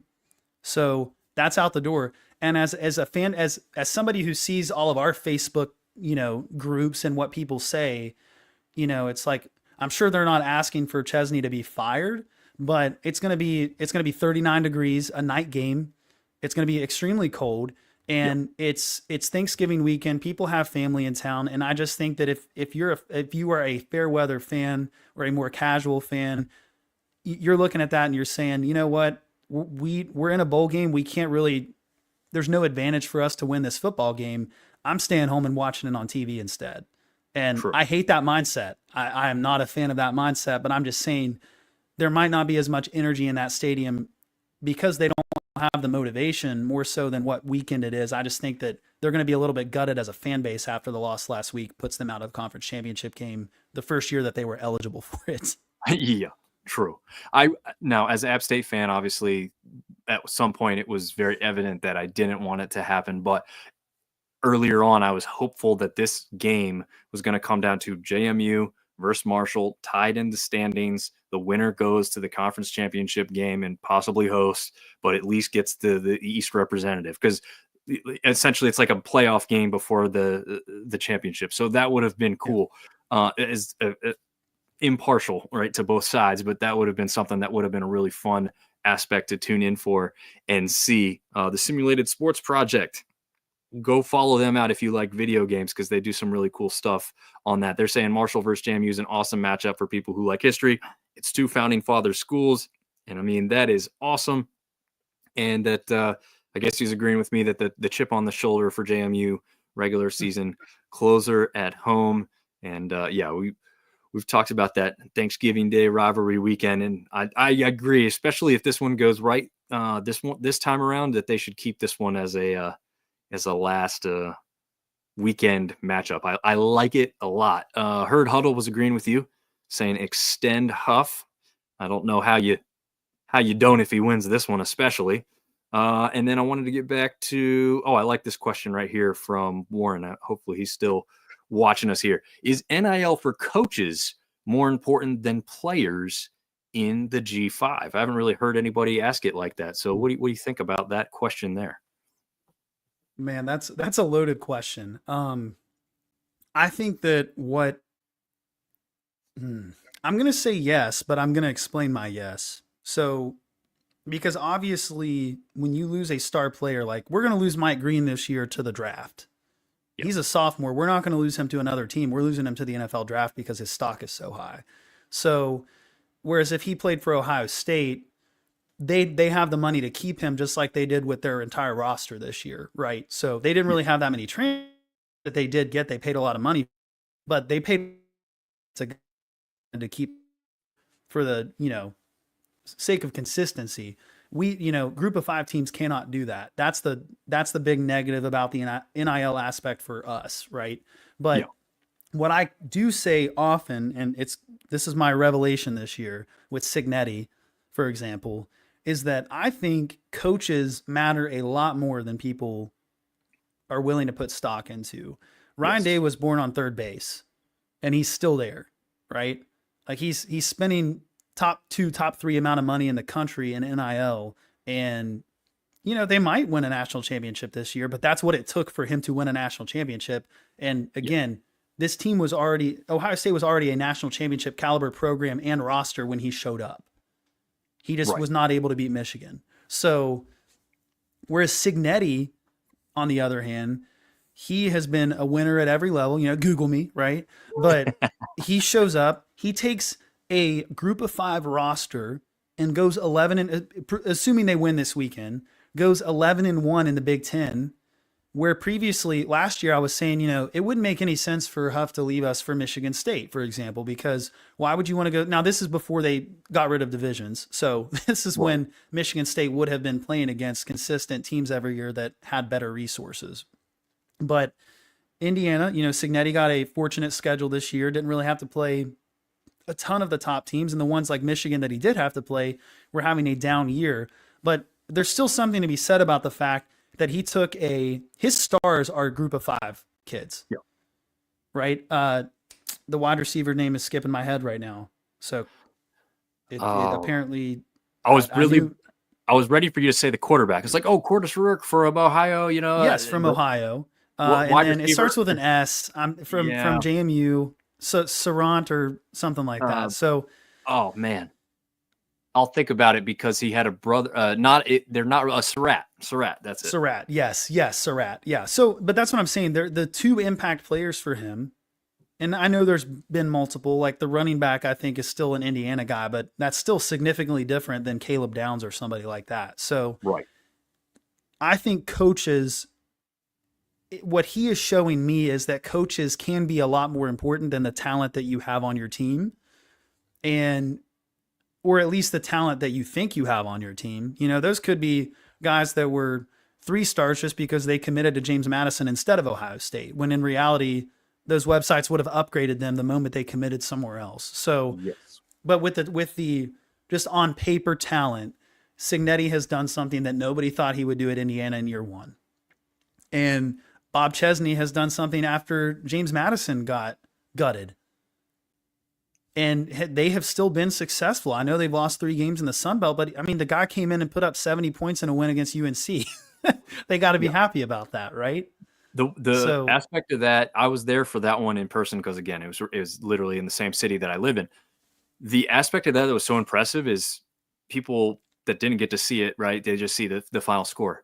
he was aggressive as hell in that game. He was not scared to go for certain things. I mean, Yeah. after they scored I think it was their second touchdown. He did an onside kick out of nowhere. Who the hell does that in a game like that? Right? Because you Yeah. look like an idiot if it doesn't work, but he was not afraid to do it. He went for it on fourth and short a couple times. I believe at least one was in their own territory, just on the other side of the 50, where it's like, ooh, you may be in trouble if you don't get this. So I agree with you. Absolutely important for NIL, the coaches aspect being very important. Also because, like you said, there's a lot of movement with players now, right? So you are always, no matter what your coaching situation is, you're going to have players coming in and out every single year. That's just the new normal as it's going to be. You don't Right. want that carousel at the head coaching position. You need some consistency there so Yeah. that these kids know, hey, this guy doesn't just up and leave all the time. We know that they do for money when it comes around. But if you have a little bit more money to give, they don't need to go out and grab that. They don't need to go leave for a little bit more money. That was the aspect with the Huff stuff that I was confused about. It's like, there's no way in hell Southern Miss is going to pay Huff a lot more money than what Marshall can do. Maybe some more money, but it's not going to be like millions more or anything. So it's like, it's, I think he's kind of mentioned it in the media and stuff. Like, he's been rumored to be at even bigger programs, and he says, I'm still here. Right. So I don't know if you want Yeah. to talk about him specifically in this realm as well or not, but Well, I will talk as though he's listening, and like I would want to in any situation. That I will give him the benefit of the doubt. Number one, to make just a comment on his rumors to other places. I mean, we pretty much know that he's interviewed at other power schools. Not like before the season has ended, and very early on when he was at Marshall. And when you're in your second year at a program and you go into Notre Dame and you win I know the score wasn't necessarily a dominating score, but as somebody who was at that game, we were in control of the game. Like we won that game. It wasn't a fluke. So when you do that, you're going to draw attention to yourself. And it's normal to take interviews at other places. It just sucks that the timing sucks, obviously. But I don't fault him. We knew, the realistic Marshall fans knew that Huff was not a long-term coach at Marshall. And if he was a long-term coach, it would be because he was mediocre. We brought him in because he was a top-tier recruiter and a top developer at the running back position, which he has proved to be. Bringing Laybourne in when Ali got hurt, a guy who was literally doing like DoorDash in Florida for a year, brought him in and made him into a star player for us. And then when Ali came back, got him drafted, even though he was injured at the Senior Bowl, still got drafted relatively high for a running back with his injury. And then now AJ Turner's coming out of nowhere, third string running back to start the season, now leads the country in different statistical categories. So he is clearly capable of doing what we thought we were getting him for, right? And so I just think that there's an unrealistic expectation that he was supposed to be here for 10 years like the previous guy who is a West Virginia native. He wasn't going to go anywhere else because he was at the end of his career. We're hiring the Bob Chesney type guys that, look, you're going to come in here, you're going to have some success, and at some point you're going to leave. Huff has been mentioned in the top 5 of every, middle tier power 4 open coaching position that I've seen. When the UNC job came open the other day, within 20 minutes, Huff's name was mentioned by a not Marshall account for somebody that was a candidate for the job. Oh, okay. So that's what I'm saying. Like, people want him for his recruiting. Yep. And Marshall is not somewhere that is going to provide him with endless amount of money to recruit. So he's recruiting solely based on the tradition that Marshall has and his ability to develop players, which he has proven he can do. So, I like Huff. I think we were rightfully hard on him for the way that the Georgia Southern game ended. His responsibility is not necessarily in the fumbles themselves, but in the fact that he was trying to play 2 quarterbacks in the fourth quarter in that game. Yeah. And when he put Braxton in to run the football instead of just keeping Stone in, Braxton came in not being warmed up or whatever, and he comes in and fumbles the ball twice. Like, he didn't give them the right chance that they needed to just play the game out. So that was his fault in the situation, but you still have to put fault on the players for the safety and the 2 fumbles as well. And Right. I love both of those guys, but it's hard for me to look and say, oh, that was all our coach's fault. Because it wasn't. It was a fluke situation to begin with. But, you can call the plays, the same plays that we busted out for a 15-yard run with Braxton against Old Dominion to get the first down to win the game was a fumble against Georgia Southern. It just went differently. It wasn't executed as well. So, Yes. I think Huff has done a solid job at Marshall. We moved conferences. Conference USA was weak. It is still very weak, and I'm glad we got out. So we moved conferences, and we knew that it was going to be a little bit of an uphill battle. And we went 7-6 in his first year, and I think we were all like, it is what it is, right? We didn't. In my opinion, he was left with not necessarily a depleted roster, but one that was not in the top 10 of Conference USA recruiting metrics. So I feel like he was coming in with a little bit of a disadvantage. And then when he was there for a full year, he goes in the transfer portal, gets some of the guys he wants, and we go in and we have one of the best wins that we've had since being in the FBS at Notre Dame. And we went 9-4 that season. So that was good, right? Last year, last year didn't go so well. My biggest thing with Huff is that he's very good at developing talent, and I think he's good at seeing talent. Like, he played Ali over our senior that year, and Ali went for like 28 touchdowns. And our previous coach, in my opinion, would not have started a freshman or sophomore over a senior. So Huff saw that, and it took Ali to the NFL essentially. But what I do think that he struggled with at the beginning of this season was, the guys that he's riding with on offense now are not the people we started out the season with. And if we go into Virginia Tech down 3 and going into the fourth quarter with a different starting quarterback and running back, does that game end differently? Maybe. Because we tried to run the ball out with Stone at the end of that game, and he's just not, it wasn't his fault. He's just not bigger. So when he gets hit, he goes backwards. When Braxton hits somebody, he falls forward a couple more yards. And we turned the ball over in the red zone on a 4th and 1 where Braxton probably would have just fallen forward just because of his physical build. So long story short, it's a two-way street to extend a coach. And I'm not sure that Huff wants to be at Marshall anymore. Obviously, I think he's a respectable person, so he obviously wants to win where he is, because why would you not if it's your job, right? You don't want to ruin your own career. So I think the people saying that he wants to lose here, that's stupid. Yeah. Because you're not going to sabotage your own career just because you're upset at a fan base. You're not going to do that. Right. And the locker room loves Huff. Like, the players love him. And I think that should speak more about him than how fans feel about him at certain times, is that the players love Huff. And I've heard that the locker room is in good shape. And when the locker room is in good shape, you go on a 5-game win streak and you're in a position to be in the Sun Belt Championship game. So that's because of this coaching staff. Now, so I just don't know that he wants to extend his contract, because it's out. It's out at the end of the season. So if if it's up to him, I get it. But let's say that it's the school's fault and we haven't extended something yet. Then why should we be mad that he's interviewing at other places? Correct. If your employer told you, hey, you're going to be without a job in 33 days after the bowl game, what would you do? You're not going to sit there and just keep working and not look at other places. You're going to start probably interviewing. So there's a chance that we have encouraged him to do that. I don't know that it's total speculation. Right.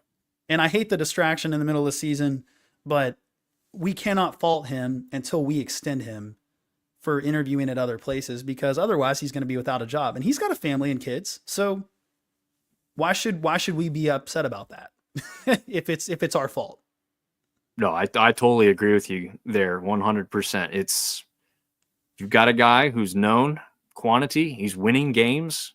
He's, like you said, he's got control of a locker room. The locker room likes him. Yeah. Why are you trying to move on? And I'm not saying, again, those are not confirmed reports of any sort, but the possibility that you could move on because he's not extended already is, like you said, sure. It's got to be something that Huff's got in the back of his mind at the very least. And yeah, it's fair because neither side has done maybe what they thought was going to happen so far. So we're very hard on coaches because of, I think, the early six, and I think JMU is going to run into the same thing at some point. And App State, I think, is, with Sean Clark, obviously, he had some good seasons, but obviously this year hasn't gone that well. But, when you see high levels of success in the last 25 years, that becomes the standard, even though maybe it shouldn't be. That becomes the standard for the program and the expectation every single season. Now, I would say that we could say that we expect that because, again, we won 5 conference championships in our first 7 years, and we had Heisman finalists on our team. But the landscape of college football has changed, and I recognize our resources are not going to be able to keep up, maybe even with somebody like JMU's resources. So that looks a little bit different. But the expectation should not be 12-0 every single season. And the moment that somebody loses, like I guarantee you, Tulane fans were not in a full panic when they were 2-2 and Right. lost 2 Power 4 games. Our fan base was ready to, we're boycotting games over 3-3. Now, again, it was a dramatic loss, and I was very upset. Okay. Yeah. But our other 2 games, nobody expects us to go into Blacksburg or Columbus and win. Those are 2 of the hardest places to play in college football. And even though in the back of our minds we're like, well, look what we did at Notre Dame. We could do it. Realistically, don't expect that. We're taking all these pay games now because we need the money. And I just think Marshall fans have got to be prepared to start looking at some numbers in the loss column early on in the season, knowing that conference play might not go that way if you continue to support the team.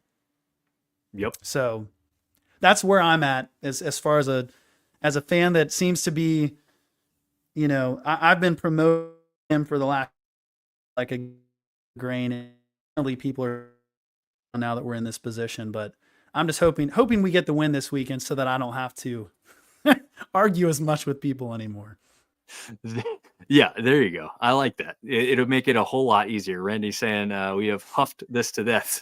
Coaches will be gone between 3 and 5 years for good or bad reasons. 3 to 5 years. That's what it is in the Sun Belt. Yeah, I mean, but again, that's what Casey goes back to. You know these types of things going in because otherwise there's a reason they're sticking around longer, and because they didn't have anywhere better to go because they were mediocre coach. So you almost what's the feeling with Sean Clark? I mean, because he played there, and obviously I think that makes it difficult to break ties with him, even when you're a little disgruntled. So what's the general feeling with the fan base about App State right now? Yeah, so Seth and Marv both coming from either graduating from App State or living up there currently, so they have a lot of inside detail on some of that stuff. But the consensus overall is that most people are ready to move on from him because he's not hitting, like you said, 12-0 mark. It's like, come on, guys, it's not realistic. But the unrealistic aspect of also winning conference championship each year, or at least getting to the game, has not been met, really. So, again, we got to take into the fact that they made that one because JMU was ineligible. So, right. When you bring those types of things into consideration, it's just as bad as people are saying. Then you look at it like the Huff situation. Got to win over Notre Dame. Sean Clark got one over Texas A&M. It's tough sometimes to say you want to move on when you know this guy lives and breathes black and gold and is what you always wanted as a coach. He wasn't going to go anywhere, even if he's successful. Exactly. It would take a massive contract from a huge school. And even then he'd probably I still don't know, that he's that kind of guy. I think a lot of people love him in the fan base as a person. People get frustrated with some of the coaching decisions. But again, like you said earlier too, some of that isn't really just the coaching. It's execution of the call that was made. So, when you go for it on 3rd and 2 or 4th and 2 and you only get a yard, you're saying, well, that call was horrible. Well, was it? Or did the guy that was supposed to block so-and-so not get the block? And if that would have happened, he's getting 3 yards when we're not even talking about short. He's in the positive. So I have a hard time, like you do, saying that any of these coaches should move on. Again, I'm a little bit more on the consistency level when, it's not been terrible, right? And you've got some players that didn't maybe live up to expectations in certain regards too for App State this year. I got to put the blame and the onus on more than just one person. To me, it's not just one coach. But as we know, ultimate boss, you take the wins, you take the losses as the head guy. So I see the frustration. I understand it. The other aspect, like you said, with the money part of it, like App State doesn't have the money to buy him out and bring in somebody and pay them millions. Like they just don't have that. It's not realistic. It's not going to happen. I think if he wins here this weekend and gets to a bowl game, even if he ends up losing the bowl game, I think he's here for next year for sure. After that, is it come to a Huff situation where they just don't extend him and kind of see how it plays out? Yeah, I think that's very possible. So I know most fans are ready to move on, though. I think that's the sentiment that I've heard more so than anything else. Yeah. Well, but he's done what he as a former. It's hard to get rid of, and that's the risk of bringing in somebody that is so tied to the program. Is it's hard to get rid of them unless they resign. You know what I mean? And because the only power conference team that I think he would ever leave for might be West Virginia, just because it's his home state. But he's a, like you said, black and gold all the way, or yellow, gold, yellow. It's technically the colors are black and gold, but it is more of a it feels more yellowish color. Yeah, it's definitely, Wake Forest has, they're like an hour and a half from Boone, and they have the actual black and gold. And I think App went away from that on purpose to kind of differentiate themselves in that regard. So, yeah, it's called I think they call it University Gold, but yes, it's very much a yellow more so than a gold. But Warren's asking, what do you want to be, a big fish in a small pond, or the opposite? So it is definitely different. And Battle for the Gavel thinks that the coach on either side for the Deeper Than Hate rivalry would be. I would be shocked if Hilton was fired, because they're still going to go bowling even if they lose that game. And it's hard to say that like a guy who gave you a chance to be in a conference championship game needs to be fired. I don't know. I don't know. But Randy wants to kind of get on that same kind of bandwagon. First of all, he says Marshall will lose, which again, Casey, that was not a surprise to you. You've trying to throw out what you hope is the opposite with some reverse psychology there. But Georgia Southern will win. Huff and Clark will get fired after Georgia Southern wins the Sun Belt. Say it. And I'll skip that word that's in front of that so that that doesn't come true. Thank you. Oh man. But yeah, there's a lot of comments coming in about the coaching stuff. So we hit that topic at the right time to keep everybody going back there. Yellow, good color for App State. That's my final comment on the coaching thing. We talked about money for coaches versus money for players.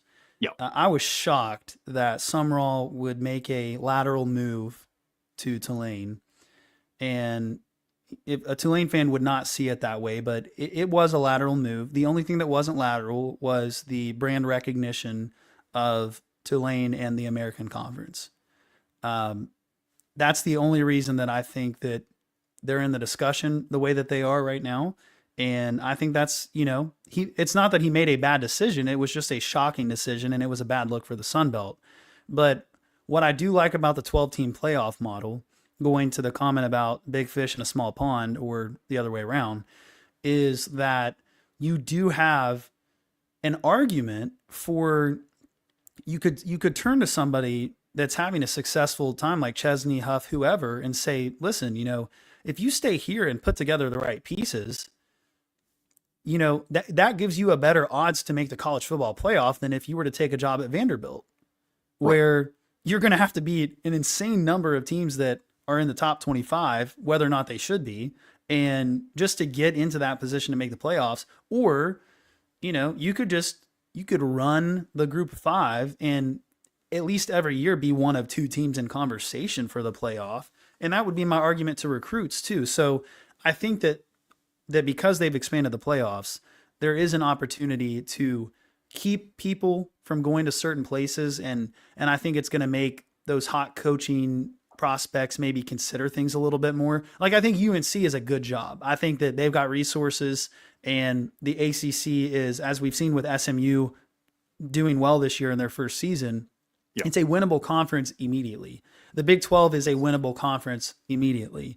But Indiana, I think, now Cignetti is a great coach. So if you're a great coach, maybe it works. But they didn't, like we said, their schedule was kind of iffy this year. But the Big 10 and the SEC, I don't know that you can go in there and win to the level that you need to win at to get to the playoffs immediately, except for rare circumstances. So I think it will make people hesitate to leave programs where they know they've got something good unless they are for sure that the opportunity is better somewhere else to make the playoffs. Yeah, and I think the large part of that Tulane move was like, private school, more money, and apparently he's kind of been a fan of the New Orleans area.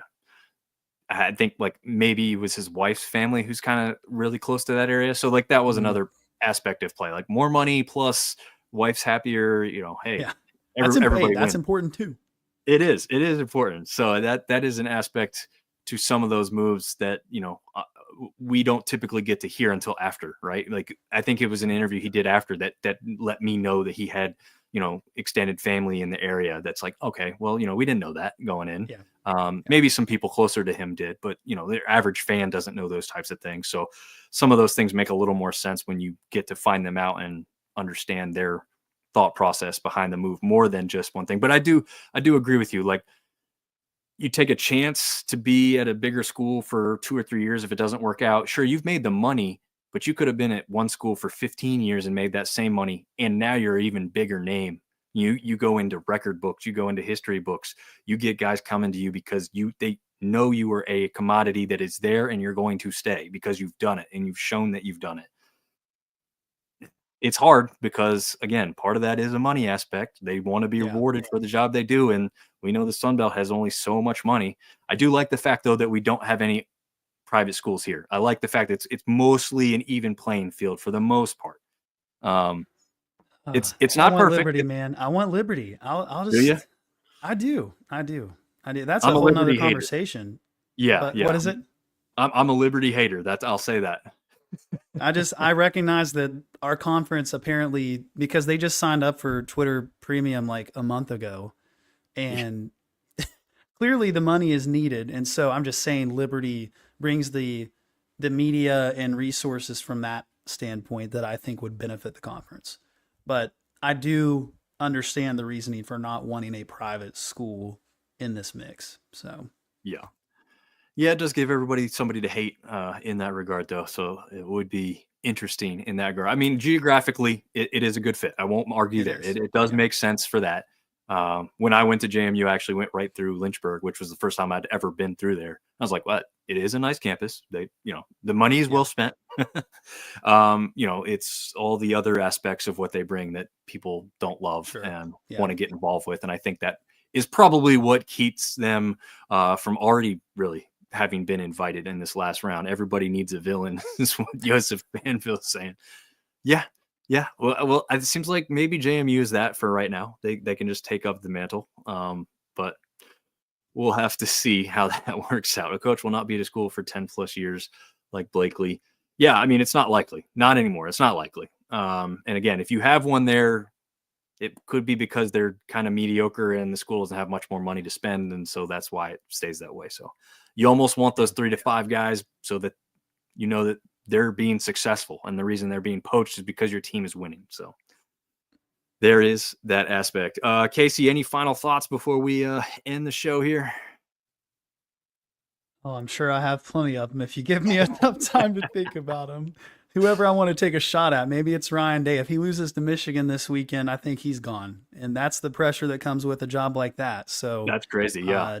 I mean, dead set. My father-in-law is a Ohio State fan. And I think the general sense, even though he might not disagree with it, is that if he loses to Michigan this weekend, you can't lose that game 4 or 5 straight times with that fan base and get away with it. So there's a lot of pressure that comes with those jobs, and maybe it's not worth it. It's not worth the money to be miserable. So that's my final thought. I don't know. That doesn't really fit with the rest of the conversation. Go Herd would be another one. So there you go. That's the one I thought I was going to get first, to be honest with you. But it's got to be last. It's got to be last. Okay. Yeah. That's better. And Boise. I'm rooting for Boise as well. Yeah, that's true. I can see why, because you're going to go out there. So definitely enjoy that one, and share some stuff on social media. I'm sure you will, but we'll want to see how that goes for you. I hope it goes well. Yeah, well, and hopefully you have reason to go there and hurry back home, right? That's exactly right. I hope I'm stressed about getting home that Saturday on time. So I've got it mapped out just in case. So if something goes bad this weekend, I just won't be as stressed on the return flight. But it is doable. It is doable if we host in Huntington next week. So I hope that's the situation that I'm in. Well, I'll be watching the Twitter feed to hear all the updates from that. That's for sure. Sounds great, Dom. Casey, I appreciate you having me absolutely a tonight. blast. Yeah, this was an absolute blast, man. I really appreciate you. You outdid me with the background. You probably have a better mic than I have set up here. So absolutely phenomenal job, man. And we will certainly be having you on again here in the future. I appreciate it. Go Herd. See you guys.